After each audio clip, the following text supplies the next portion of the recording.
okay. That's terrible. That's Yeah. terrible. It's getting better. Luckily, I work with a lot of physical therapists, so. Yeah, they might be able to help you out. Right. You know what? Even though we're a little bit live right now, I'm just going to walk over and turn on the light so Sure. I'm lit up a little better. Yeah, sounds great.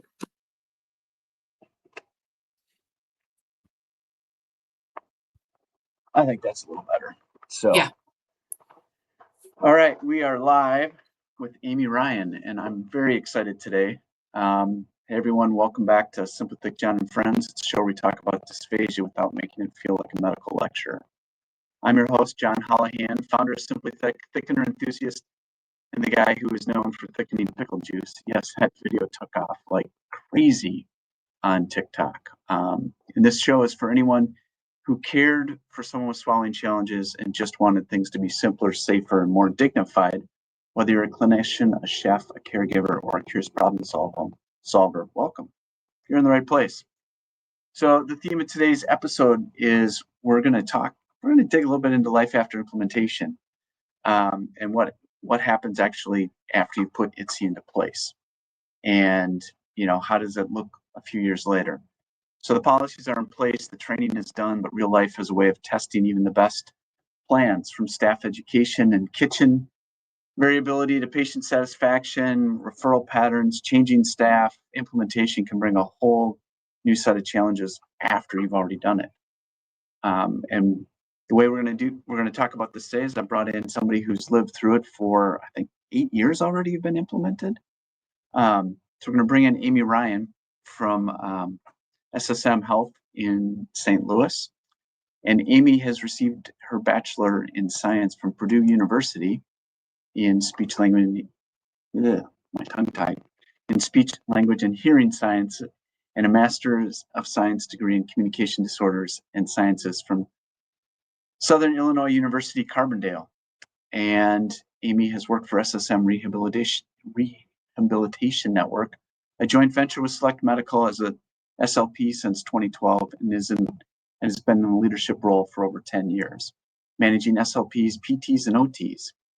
Amy sits on the IDDSI and FEES task force at Select Medical and is a subject matter expert. Amy currently holds membership in Midwestern Adult Communication Disorder Group, where she is a board member. In addition, Amy sits on the Mid-County YMCA board, a branch of the Gateway Regional YMCA, where she helps embrace, reflect, and celebrate the richness and diversity of the greater St. Louis community. I'm smiling because that's where my kids learned how to swim, at the Mid-County Y. We have swim lessons tonight, actually. So for my kids. So. Many moons ago, the infant in the water and everything at the pool. So yeah, absolutely. I didn't realize you were a board member there. So see that I'm learning new things about you. Yeah. So before we dive into the thick of everything, let's kick it off with a little game where we call John Gets Stumped, or Simply Stump John, because I haven't gotten this right yet. The rules are simple. My guest is going to tell us 3 statements about themselves. 2 of them are true, and 1 is a total lie. It can be professional, personal, thickening related, or totally random. My job is to figure out which one is the lie. I take it very seriously, but I'm not very good at it. So let's see what you have for me, Amy. Yeah, hopefully I'm going to remember what's on what I sent in. So otherwise we'll we'll throw a curveball here. So okay, 2 truths and a lie. I've run over 10 half marathons and 3 full marathons. I'm from Indiana, and I have never seen the movie Hoosiers. And then I having a hard time remembering the third one I sent soccer coaching license. Yes, I do, and I have my soccer coaching license. So I'm thinking that the soccer license is definitely true, and just because I know that you're a lifelong runner, I'm thinking the half marathons and the full marathons are also true. So I'm going to guess that you've never seen the movie Hoosiers. Yeah, that's it. Got it. So look, your first right one. I probably could. My husband would say I could have put a lot of movies down there, because every time he's like, "Oh yeah," quotes a movie, he's like, "I'm like, I've never seen that," and he kind of makes fun of me. So, Why, but I thought that why, was significant. why haven't you seen that one? I don't know. I love basketball too, like huge Purdue basketball, went to Purdue University, huge Yeah, basketball fan. So just has never seen it. And now I feel like I'm kind of holding on to it a little bit, now right? you're holding on to it. Yeah. And since you go to Blues games, you've seen at least parts of it because Yes. they'll play that at the end of the game. Yes. And every time my husband's like, you don't See? even know what this is talking about. Yeah. Exactly. But good job on getting it done. Okay. But yes, avid runner, try to run as much as possible. Although now I have a 5-year-old and a 3-year-old, so that doesn't happen as much. But My oldest child was 6 months old the last time I ran a marathon, okay, and yeah, and I rem- it's and I remember just thinking like, nope, I'm not going to be doing this again yeah, for a very long time. yeah. You kind of tail it back to your average miles per week go down for a long time, but the other side is definitely worth it as well. So Yep, yep, exactly.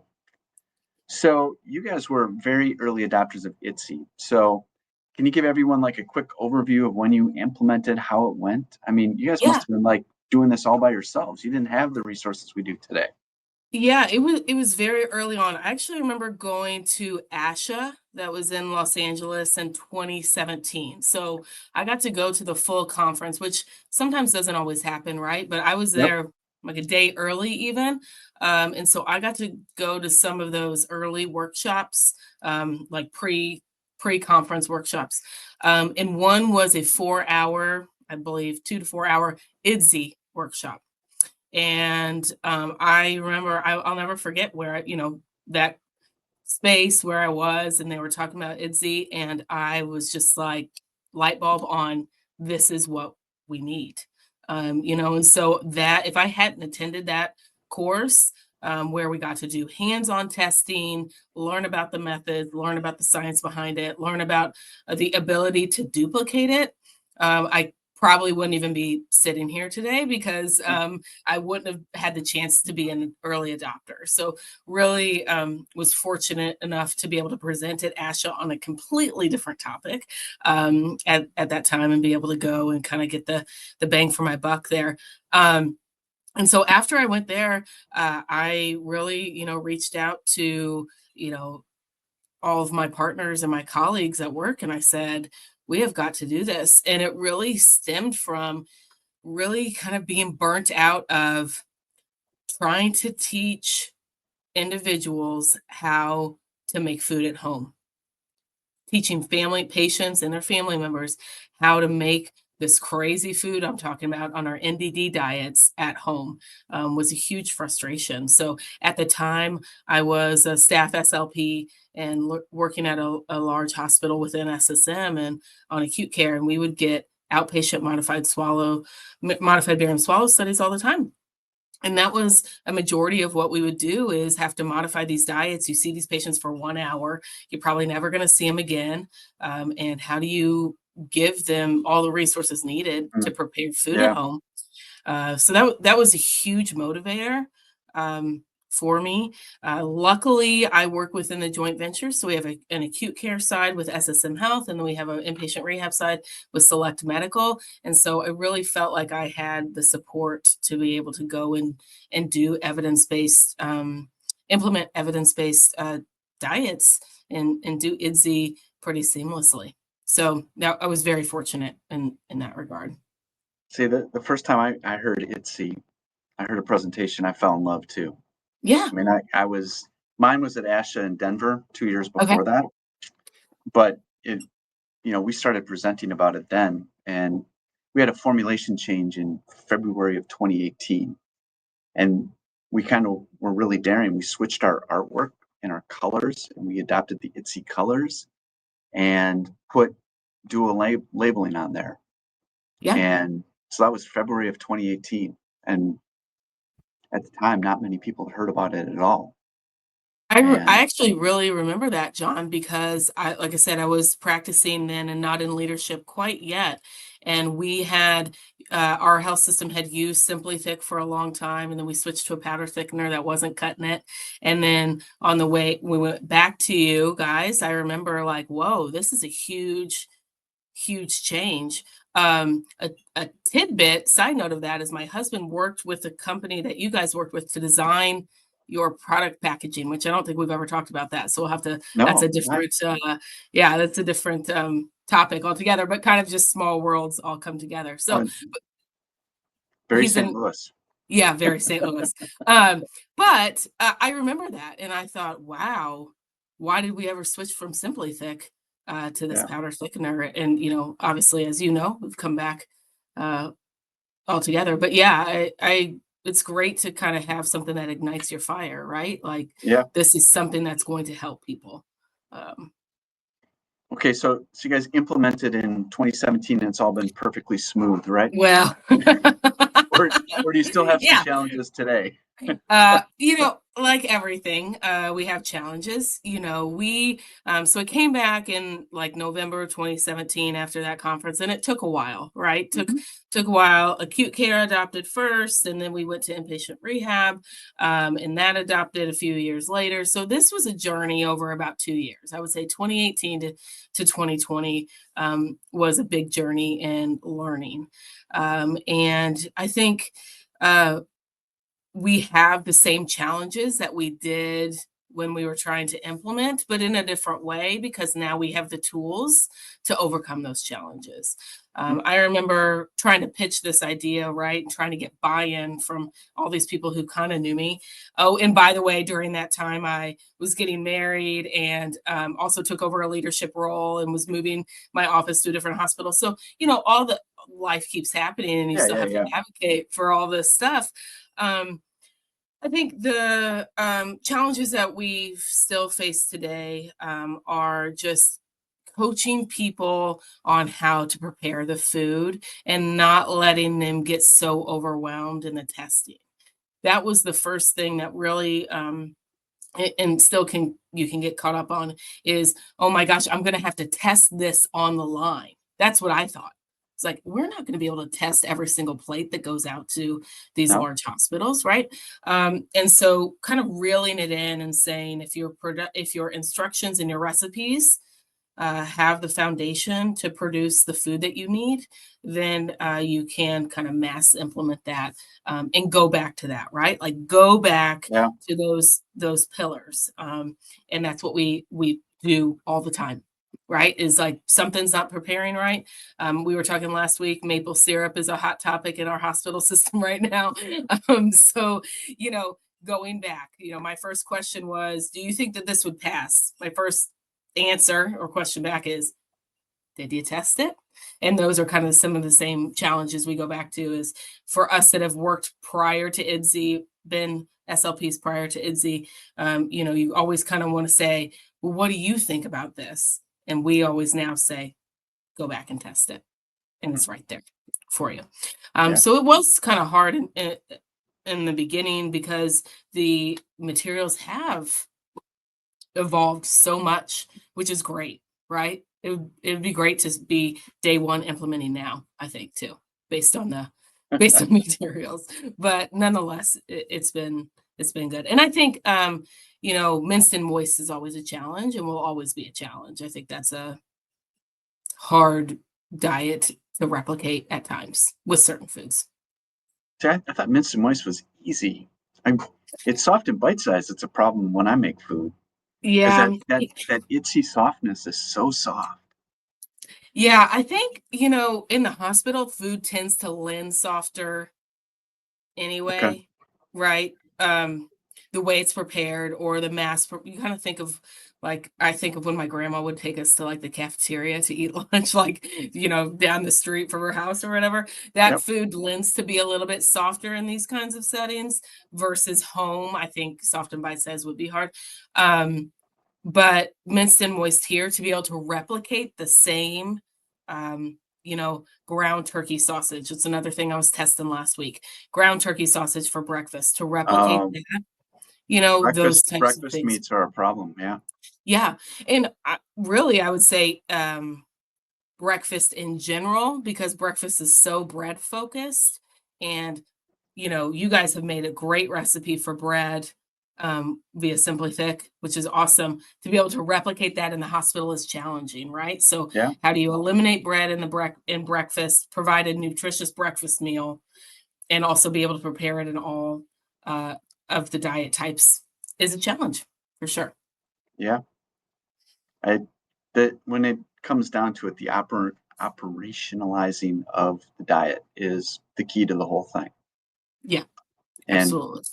at least I've found when you bring together the whole team, so you have the cooks and the dietary managers and RDs, and everybody knows what they're shooting for, then you have their ability to problem solve it. So like you said, you get to the point where you begin to trust the process and you don't have to test every plate unless there's Yes, a problem.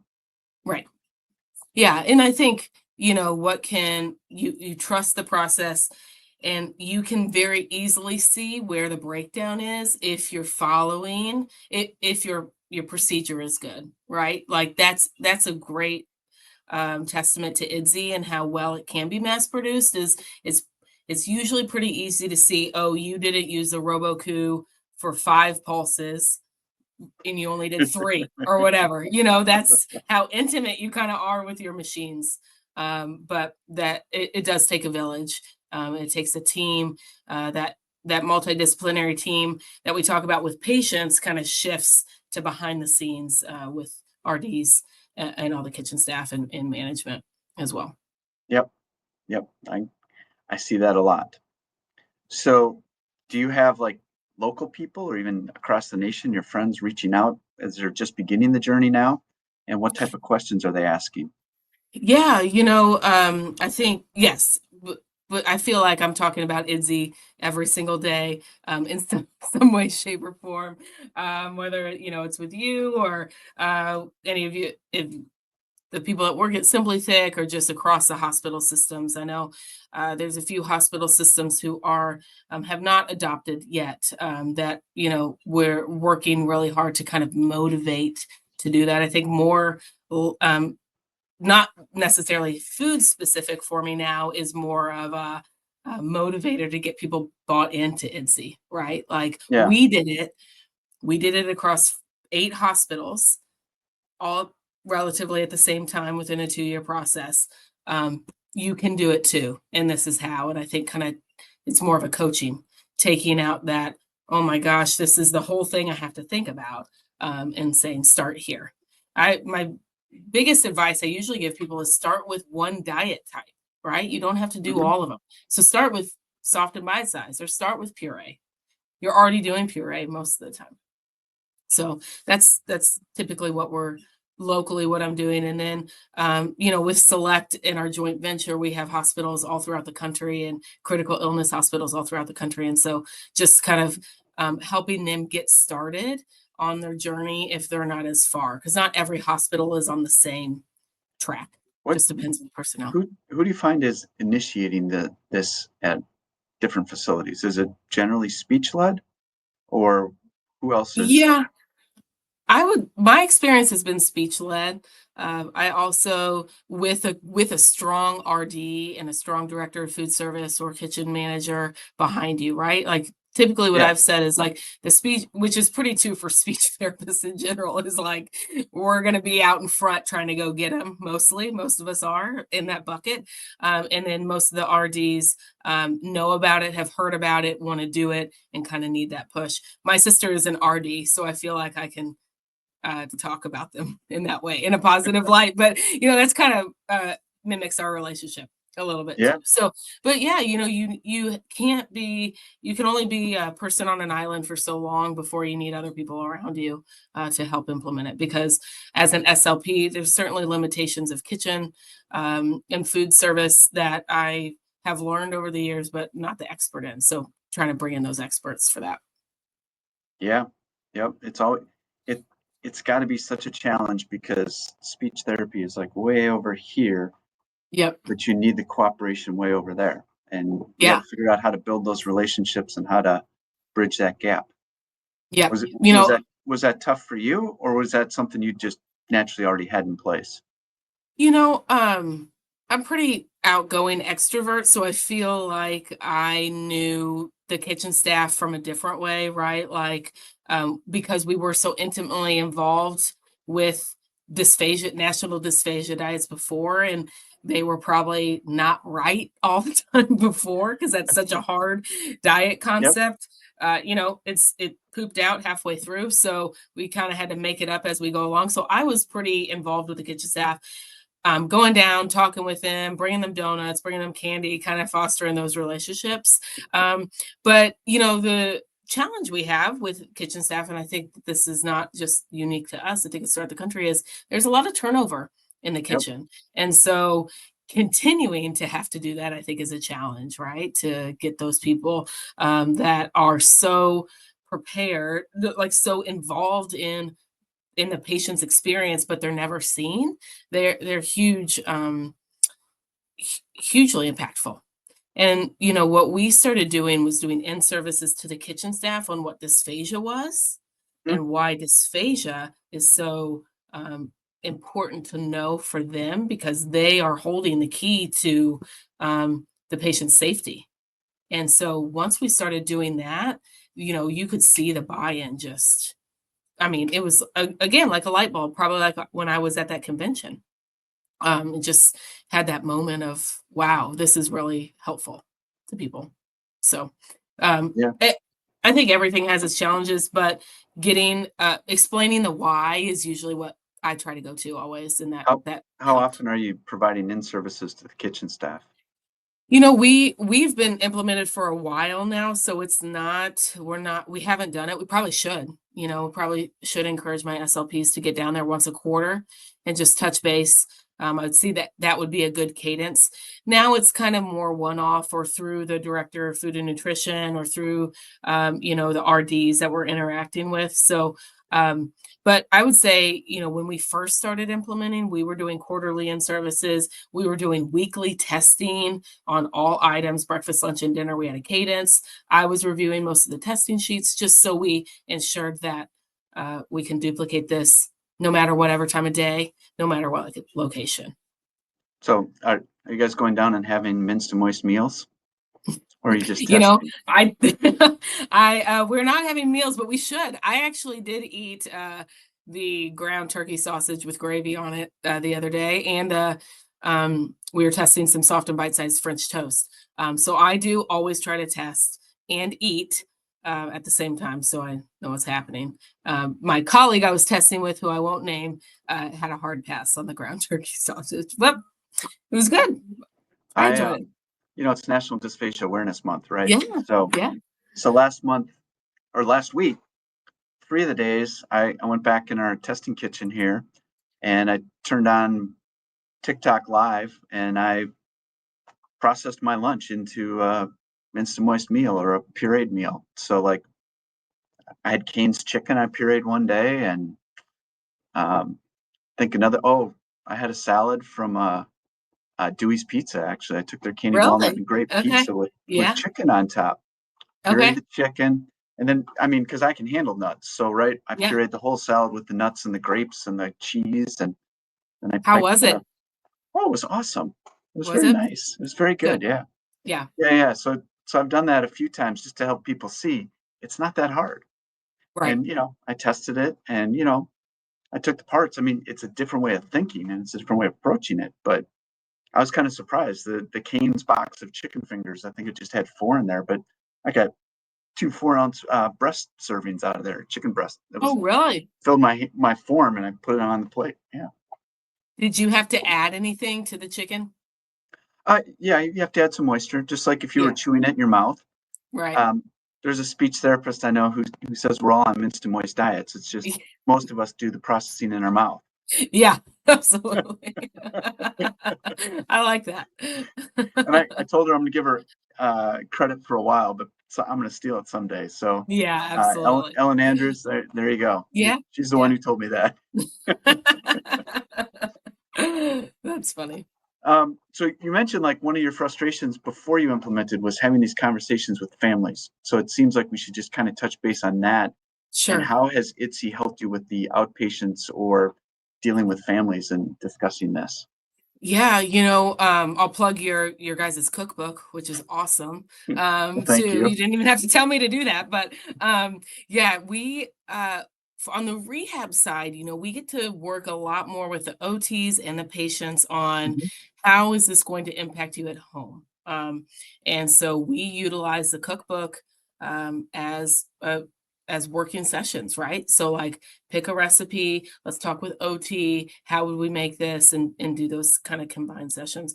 The cookbook is so helpful to just have something concrete to say, here, look, this is what you can do at home.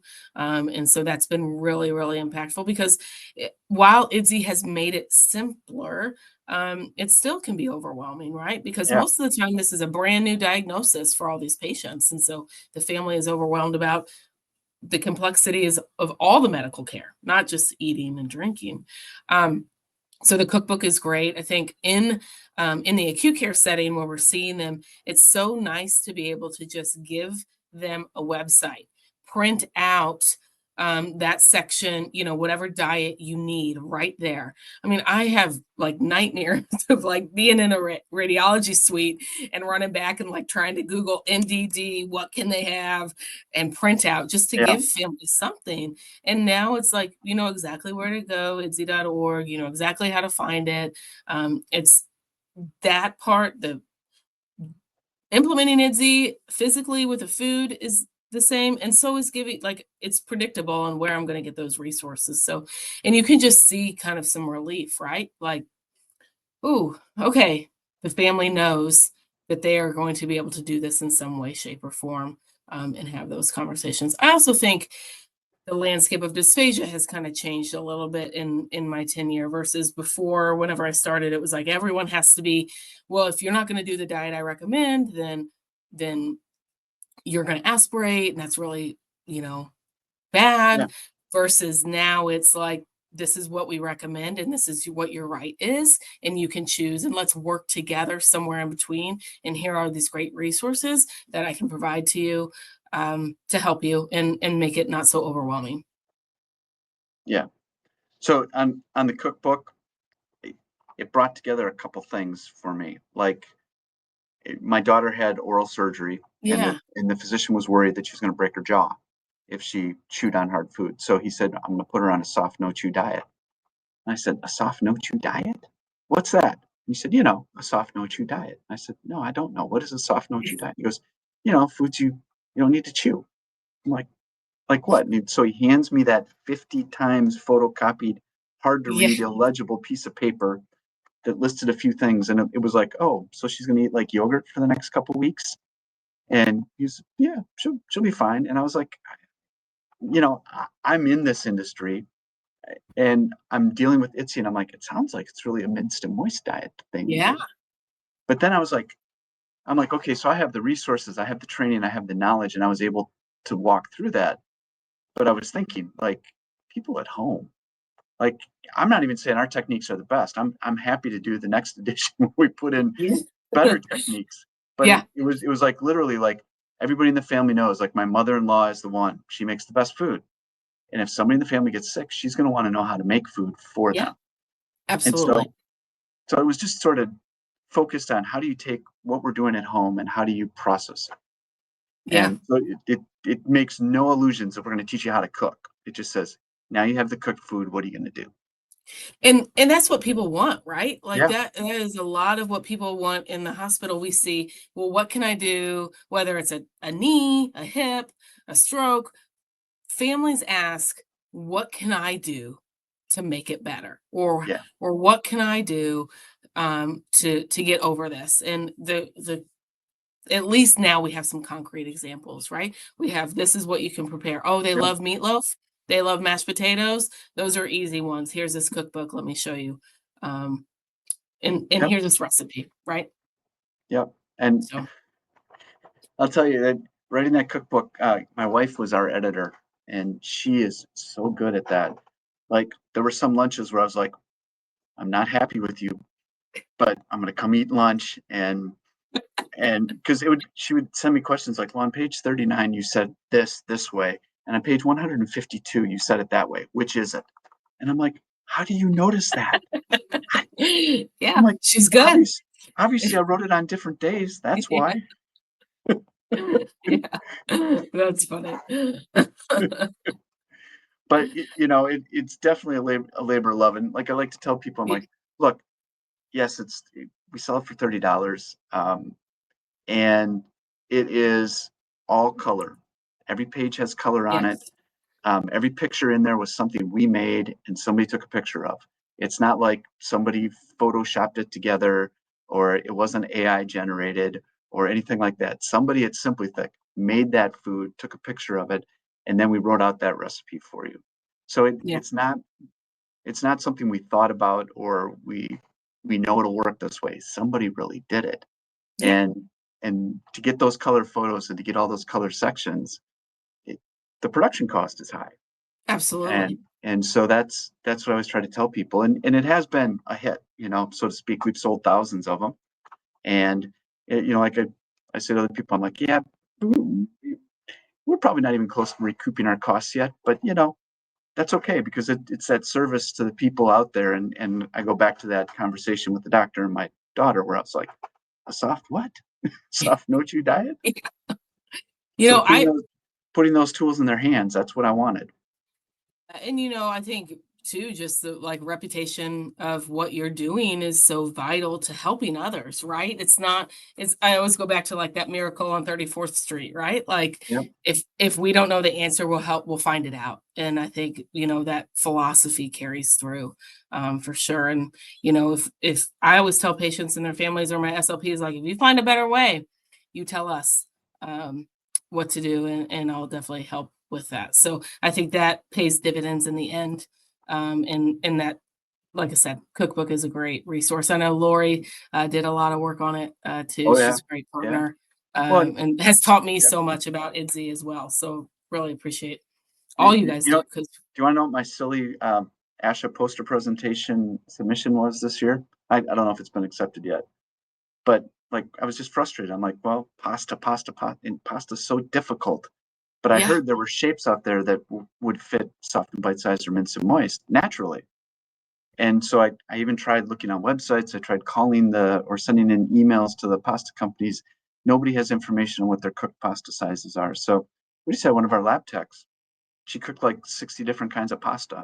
And I then love we that. classified them and we're like, okay, here's our list of naturally minced, moist, and soft and bite-sized. Yeah, Has nothing to do with thickener. It's of no, zero economic value to me, but yeah. it was like, I'm like, somebody needs to do it. Let's do it. Well, and like pasta is such a comfort food, right? Like that's Yeah, what people want. I mean, yeah. that's what I So want most of the time, so right? now we Like have a handout we can give people, and we submitted it for a poster at ASHA. So we'll see if they I think love it's that. worthwhile. Yeah, So that's awesome. and that's kind of the fun of the community. Like there's nobody at IDDSI you have to ask for permission. You can Right. go and create these tools, or you can find some answers to questions. Just share them because there's a Yeah. platform to do it. And That's one thing sorry, I didn't mean to interrupt you no, there. no, go ahead.